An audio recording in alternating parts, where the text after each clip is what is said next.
New York Times की उनको और हमारे अजीज़ Avinash Kalla ji, founder talk journalism, तीनों को इस स्टेज पे बुलाना चाहता हूँ।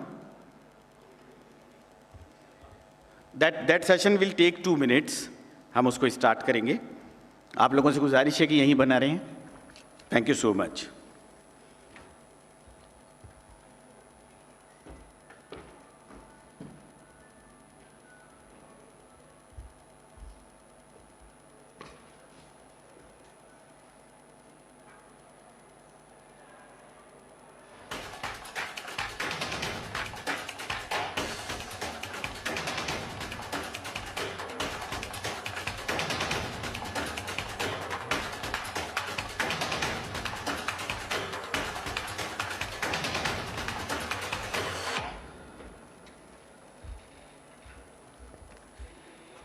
मैं अपने अगले सेशन के लिए अविनाश कल्ला जी, श्री विकास पांडे और एमिली मैम को चाहूँगा, please be on the stage.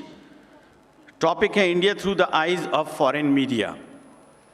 Vikas Pandey ji BBC India के एडिटर हैं। Emily ma'am South Asia correspondent हैं न्यूयॉर्क टाइम्स की।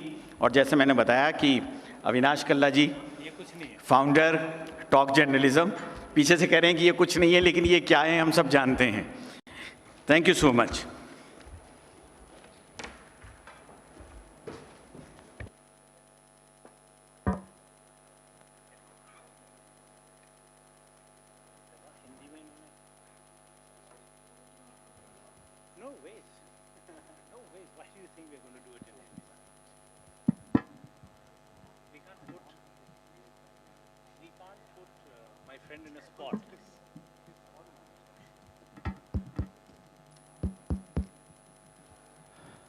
Well, good afternoon, everyone.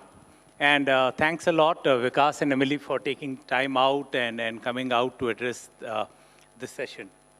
As Arshad said, Vikas is the India editor of BBC India, the first one to be in this position, the first Indian to be an India editor for BBC. And Emily Schmall is the South Asia correspondent for New York Times, and she has been in India for 4 years. And she has picked up a lot of Hindi that I'm sure, you know, she can give a competition to many youngsters here because their Hindi is no great either. So we're going to keep it in English. And the session is, how does foreign correspondents or foreign media look at the Indian media space and India at large?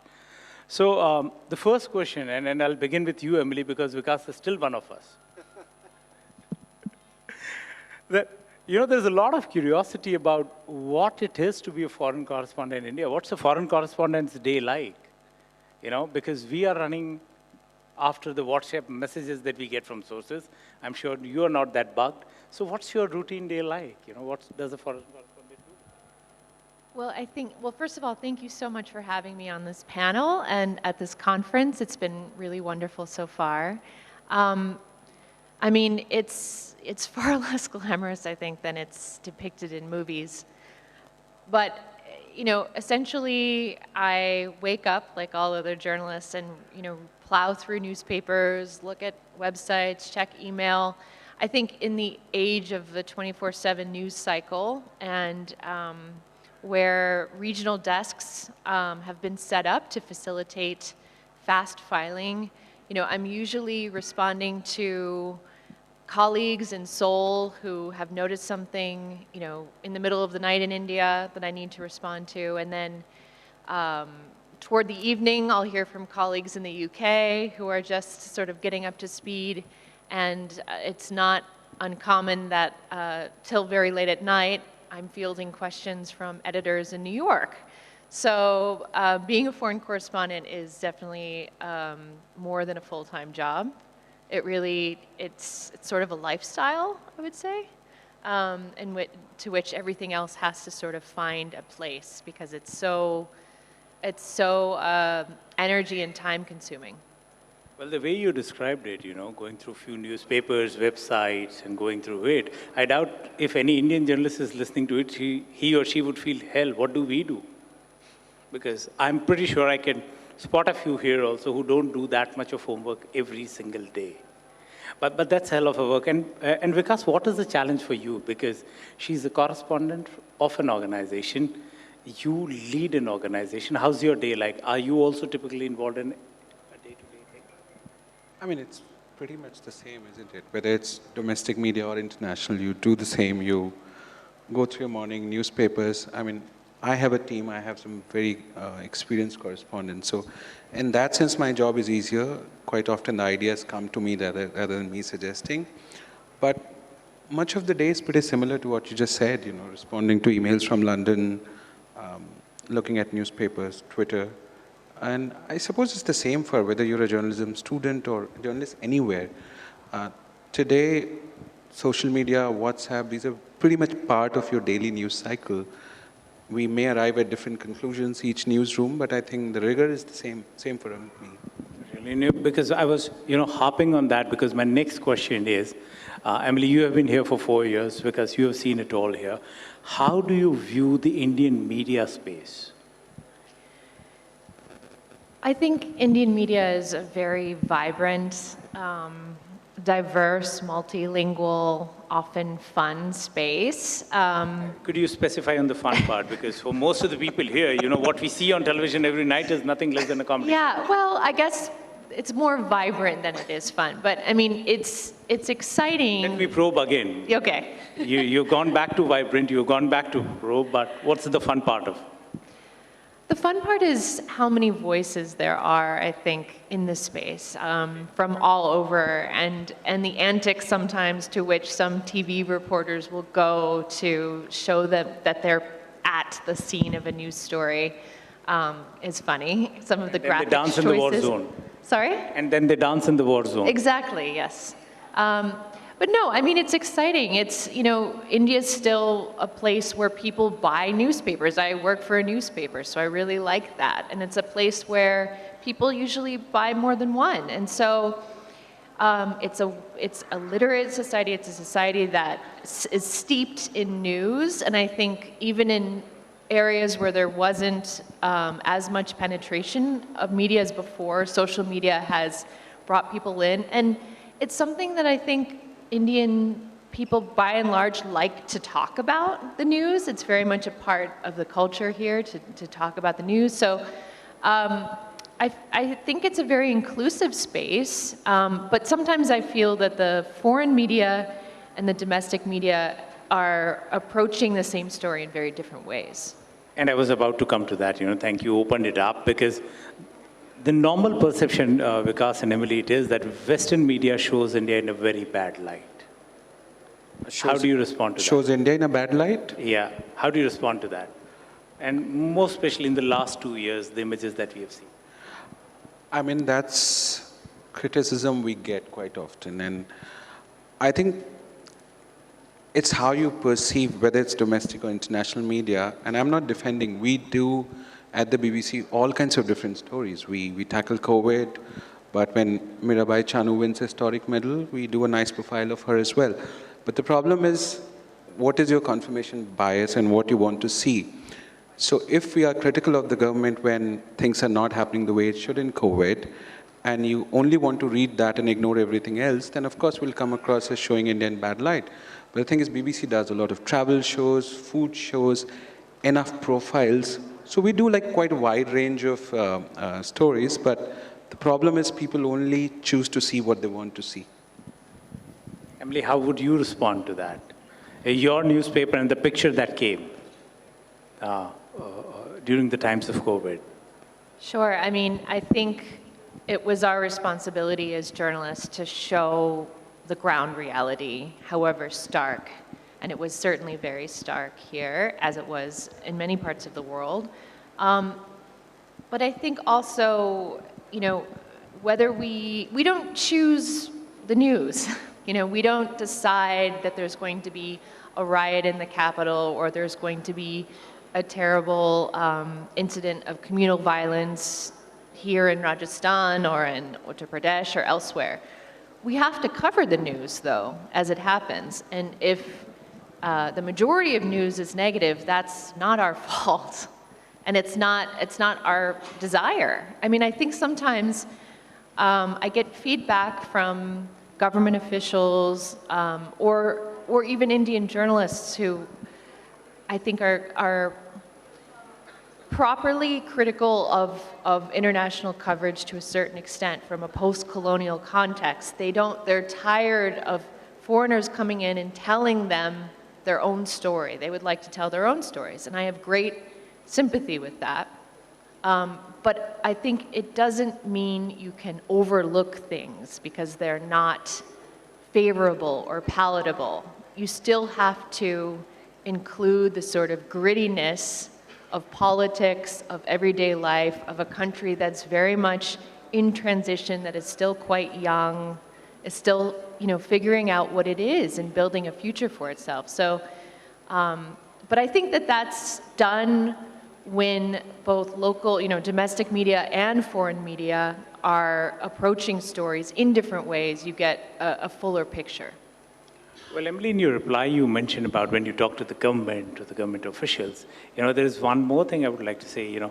Many journalists back home say that stories bring in a lot of response, and there are quite a few things that come attached with it.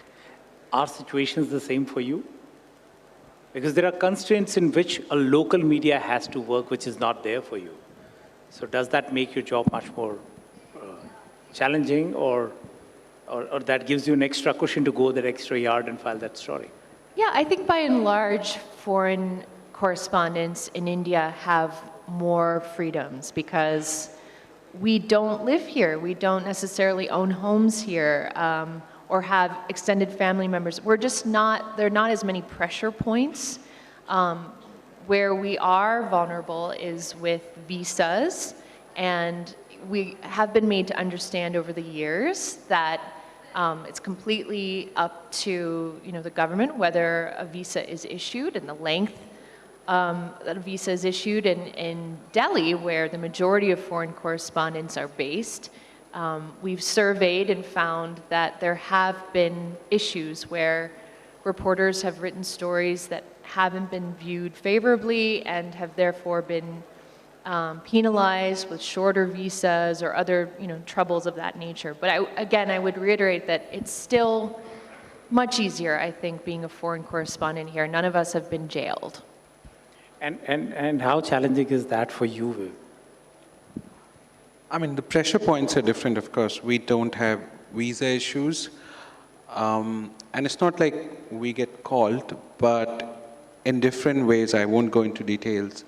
Sometimes we are made aware how stories are being seen. So there are definitely pressure points, but over the years we have learned how to work within those and still do our jobs the best way we can. And another challenge for you is that you work for the BBC, which is an institution in itself and its own procedural bureaucratic. Yeah. So how do you manage both ends? Because in the last few months or years, we have seen whatever the BBC does, and I've found it, and that's another thing.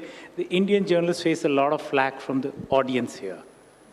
There's a very strong diaspora, which is there in the US, in the UK, and it is predominant, and it is now making a lot of noise. Does that make your job more complicated? Not complicated. Does that have a bearing? Yes, it happens. We have a huge diaspora in the UK, and we are the British Broadcasting Corporation. So of course, like any other audience, the diaspora also has the right to question our coverage, ask some tough questions, which they do time to time. Now, it doesn't add any pressure in such, we never have to sort of tweak our coverage or do it in a certain way that will make X or Y happy. But what I have noticed in my job in the past year or 2 years, the questions have increased. So the number of complaints we get from the diaspora back in the UK has really, really increased. And especially when we are doing stories that are perceived to be critical of India or leaders or anything as such, the number of complaints have increased. So the diaspora, to answer your question, yes, adds pressure, but does it change our coverage in any way? No, it doesn't. Can you elaborate a little bit on it as to how the diaspora complaint or things come across to you, and how do they make the job much, much more critical? Because it's just either, I believe, an email, tweet, or a message. So the UK has a very robust culture where members of the public can raise complaints. There is a media watchdog called Ofcom, and within the BBC, there are very rigorous systems that anybody can raise question on any of our stories, and they reach to a team called, it's a complaints team, and then editors have to answer. So there are systems. Now, I'm no one to decide whether it's being used or abused. I've dropped enough hints for you to decide that. But unlike India, the systems are very robust. So it can't be the case where somebody raises a question on any of the stories and we choose to ignore it. We have to respond. Just one point I'll add. What has happened, as I said, it hasn't changed our coverage. But what concerns me, the amount of time it's taking from me and members of my team to constantly replying to complaints of a similar nature, showing India in bad light time and again. So it's taking a lot of our time away, not necessarily changing how we do things. And how's it with you, Emily, you know? Because the kind of diaspora that we have in the UK and in the US are two different things. And in the UK, it makes a lot of noise as an impactful. It's not the case in US, or it's only in a certain part. What's your experience with the diaspora response to your stories? I think the Indian diaspora who reads the New York Times is quite educated, quite engaged, quite active, quite opinionated. So most of the criticism or the conversation that we have about stories after publication is in the very vibrant comment section under a story. I mean, any story almost will generate hundreds of comments, and many of those comments are coming from individuals with Indian surnames. So, but we receive mail too. But I'd say for the most part, actually, it's not overly critical. But you know, I think people are pointing out nuance or additional historical context or other layers of a story that we may not have had the space to properly reflect. And so for the most part, I find it educational and informative to engage with readers that way. And now I'll go to another stereotype. While we will say that, you know, Western media shows India in a particular way and there's a stereotype, another thought process or another thing that comes across is that the foreign media, with all its advantages of movement and no ad pressure and so on and so forth, is stereotyped in its coverage and is only limited to a few pockets. They don't see India beyond a certain area. How do you respond to that? Well, I mean, firstly, I don't think that that is a fair characterization, but I'd make 2 points. One is, at the moment, foreign journalists and Indian journalists are prohibited from traveling to about a third of the country at the moment because the area of the Northeast requires permitting. There's a process to apply for a permit, and those permits are never granted. So we're effectively not able... Never granted? Never granted. In the surveys we've done in the last 3 years, no one has received a permit to travel to Ladakh or to Arunachal Pradesh or any of these other areas. And then secondly, I would say that while many newsrooms have colleagues from different parts of the country, from the south, from the center, from the north, et cetera, and so we do have in-house expertise and access to other parts of the country. There's been a tremendous amount of news in North India as this particular government has continued to centralize power in Delhi. So while I'd personally love to travel to other parts of the country more, I've spent a disproportionate amount of time in Delhi and Uttar Pradesh because that has been, again, where the news has led me rather than my own interests. And Vikas, how would you respond to that? Because in her case, she's the one person or a couple more around. You have an entire bureau, but still the focus or the criticism that comes is that it is very stereotyped. I mean, in some ways it's fair criticism. I think it's not just limited to international media. I think if you look at domestic media also, it's becoming very Delhi-centric. I think the whole bureau culture is on the decline. Earlier, if you look at any prominent broadcaster or newspapers will have a bureau in every state. So I think it's a problem as a journalist I see, not only with international, but domestic media as well. Everything is getting centric, a lot more in cities. Now, having said that, BBC still has a very large footprint because not only we operate in English, but we also operate in about 6 Indian languages. So there is Punjabi, Marathi, Telugu, Tamil, Hindi, and that covers a wide enough area. And so when you look at English coverage, you may not notice, but a lot of the time those stories coming from these regional centers are actually powered by our language services. So in that sense, we do have a larger footprint, but if you ask me, can we do more? Sure, I think we can do a lot more. And I think that is upon each journalist and every media organization. Like for example, I'll take Assam floods case, right? Media was obsessed with Maharashtra MLAs being in Assam, and just a few kilometers away, people were dying, not having access to water, food, and things were very, very in a bad shape. Now, we at the BBC, yes, we covered the Maharashtra crisis, but we also deployed journalists to go deep into Assam and bring out those stories, which not many media organizations were covering despite being in Assam. So we are doing our bit, but if you ask me, do we need to do more? Yes, I think we need to do more. The example that you shared of Assam, let me go a little more on that and put a question across, is that, what are your readership patterns or viewerships that comes to you? Because Emily's newspaper is mostly online, you could get the views. Same is the case with you. Do you think that the kind of news that an Indian audience is consuming or forced to consume whatever we read, like you said that they were only showing, most of the media outlets are only showing the MLAs and the floods were given away. So do you think there's we have lost the appetite as readers to read more and diverse because of what is thrown on us or what is forced to us? Who takes it first? I'm opening it to you, because, that's a fair point, because most of these stories were brought out by either locals or overseas media. The mainstreams were too busy counting MLAs. I mean, I'll leave that to domestic media to answer why they took those decisions. But for us, going back to viewership pattern, that's your question, right? Yeah. What kind of viewership do you generate from here? I mean, it's a mix. We do have a lot more viewership from urban centers, cities, but we are expanding the English footprints. We are seeing a lot more people reading us from smaller centers as well. And going back to the comment you make, I think it's less to do with audience behavior. It's more to do with editorial decisions. If 24/7 only stories to do with what's happening in Maharashtra is being shown, then that's what people are going to consume. But if you do show them Assam, they're interested. It's part of the country, and the visuals are horrific. People are dying. It's absolutely dire situation. So if you show them, they will watch.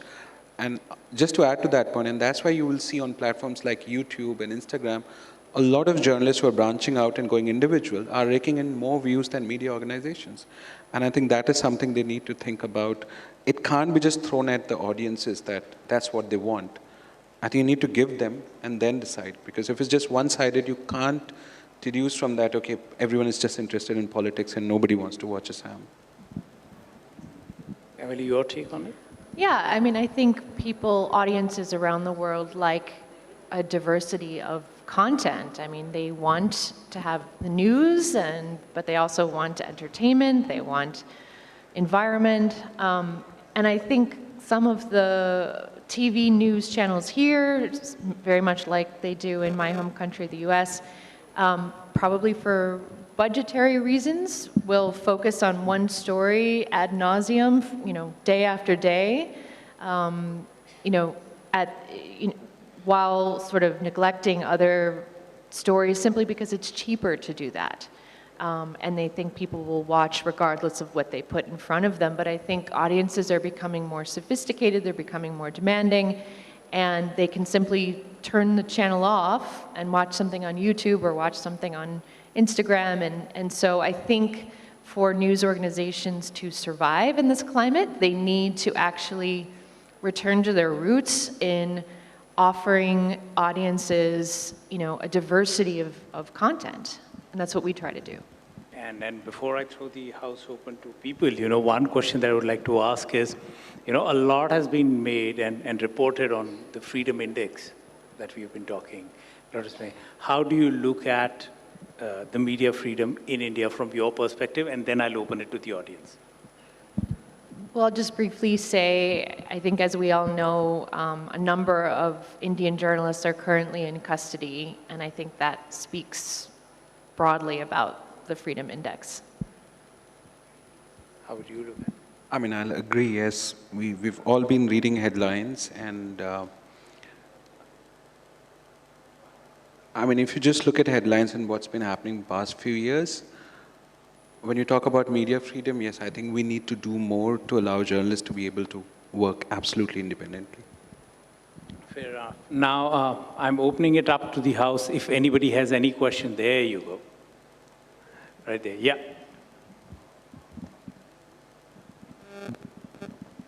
Hi, good evening. I'm Jyotsna from Christ University. So my question is that when domestic media reports any news of sorts, it's largely targeted towards an audience that is the same as the public it's reporting about. As in, the target audience is the same as the population it's reporting about. But when foreign media reports, as in your case, the target audience is Americans or Britishers, largely to an extent, while the population being reported about is Indian. So do you think that foreign media on a whole is doing a fair job in putting the audience and the population being reported about on the same level ground? Should I rephrase my question? No. I understand. I mean, just to add to your question, in past couple of years, the trend we have noticed, and we have found ourselves reporting actually more and more for India audiences than abroad. We are constantly looking at issues that will make sense to an India audiences, the way we are writing, the way we are reporting. Of course, we have to do that balance, that stories should make sense to a global audience as well. And part of the reason I just gave you a Assam example, right? I chose to deploy a reporter and do a feature-length film from there to clearly show what's going on in Assam. So I think that understanding is a bit dated, at least in my experience, and Emily can correct me. We are increasingly reporting stories for Indians, and BBC anyway has a very rich history. Our BBC Hindi has been around for years and as a primary source of news even during the emergency and before that. So as far as the BBC goes, we have a long tradition of reporting India for Indians. Of course, we do report for global as well. I would say that that's also the case in my organization. Our audience in India has grown substantially in the last few years. So partially for that reason, we are considering what the Indian audience wants more and not just what would a foreigner want to know about India or need to know. And at the same time, though, I would say that as we've seen local media here struggle to pursue certain stories because of the political sensitivity around them, I would just say for myself, I've felt more of a responsibility to work as a local journalist, essentially, to do what a local journalist would do, which might mean just, calling up a magistrate or going to a police station or doing stories that maybe in the past foreign journalists wouldn't have done as often because they'd just be considering their American audience or British audience or what have you.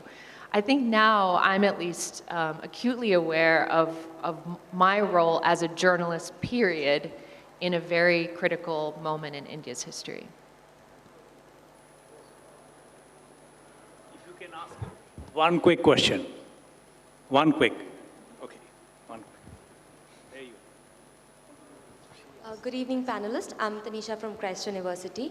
My question to you is BBC is a foreign media house, but it also has its audience in India. And like you said, news that is not covered by local journalists, you all try to pursue it because your funding doesn't really come from the political organizations in India. So the question along this line is does there exist any responsibility, because you're a foreign media house, to be more inclusive in your policies and to follow a more intersectional line when you report or does that responsibility exist?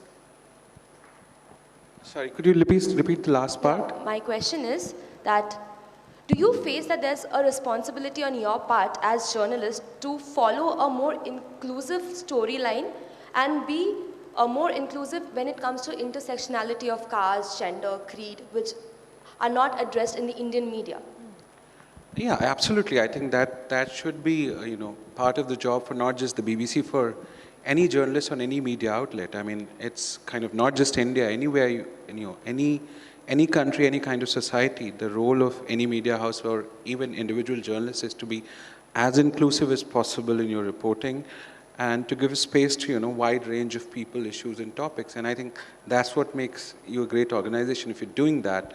And if your coverage is centered around, a specific class or a specific kind of issues, then you really aren't doing public service. And BBC is a public service broadcaster. So to answer your question, yes, that thought is always on our minds when we are choosing stories. And again, I'll go back to Assam, and I have a lot of examples.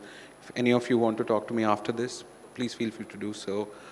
We try to do that. And as Emily alluded, a lot of time we feel that domestic media is not going there, and perhaps we could. So in that sense, yeah, inclusivity is a very important part. Yeah, I would say the same, that we really aspire to convey intersectionality where we can, and it's virtually impossible not to in India. I mean, I can't tell you how often any story in India or in the broader South Asian context requires a good amount of explanation for the average reader who hasn't been here, because this is such an interesting, complex place. So we have to spend a lot of our precious words just explaining, the context of gender, of caste, of religion, of history. And I think the truth is that if those things are flattened in the domestic media, it's a bit of a disservice, because the truth is that whether we recognize these things or not, depending on where you fall in these demographics in this country, as is the case in any country, really may determine your experience of this place. So we are very, very careful about that. But I certainly couldn't do my job at all without a really strong team of Indian journalists helping to translate the experiences that I have here, because it otherwise would be impossible for me to make sense of and articulate and express accurately what this place is about and what people, want here. Yes, thanks. Any more questions we can take up? Right. Those who have questions are requested that they can ask questions to the panelists outside. We are running extremely short of time. So thank you, panelists. Thank you for giving us wonderful insight on how foreign correspondents operate in the country. I would like to invite the founding advisor of this event, Akil Khan, to come on the stage and to hand over mementos to our guest.